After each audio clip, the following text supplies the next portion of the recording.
So I actually started this piece in a class that I was taking at UNC Chapel Hill, and the prompt was basically like using materials other than paint to like paint on a canvas. And so I knew I wanted to have some kind of background, so I painted it black, but I started really thinking about like this idea of like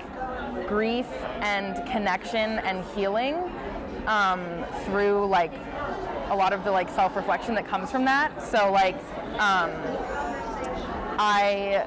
as I said, like this is very different from like what I normally do, which is a lot more of like illustrative and really a lot of color. But when I came up with this idea of dealing with grief, it's a lot more personal. So I like really went into that idea, and I just kind of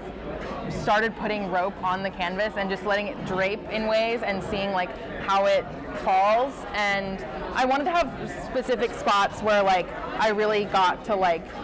how painful grief can be, so I had some of like tears in the canvas and like, you know, like the red and stuff like that. But a lot of it was really just like seeing how the rope like worked, because I'd never really worked with rope like this before, so it was a really interesting process. And kind of creating a composition with rope was definitely something I'd never done before, so yeah, it was a very interesting process. I've found in my own grief journey that I spend a lot of time self-reflecting and thinking about how the people that I've lost have kind of like led me, even if they're not still here, they've led me in certain directions, and how even if they're not here, I still have a connection, and that connection kind of creates a new like understanding of myself, and how like I'm healing through losing this person, and it's creating a new self of, yeah, so, and I just, yeah, I mean, I wasn't entirely thinking of it as self-reflection when I made this piece, but I realized that like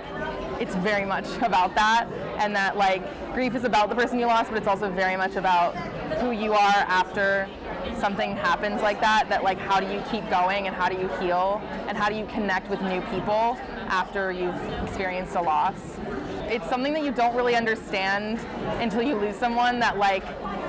there is still that like connection that you have that like is totally different than if they were actually here, but it's a very interesting experience, so.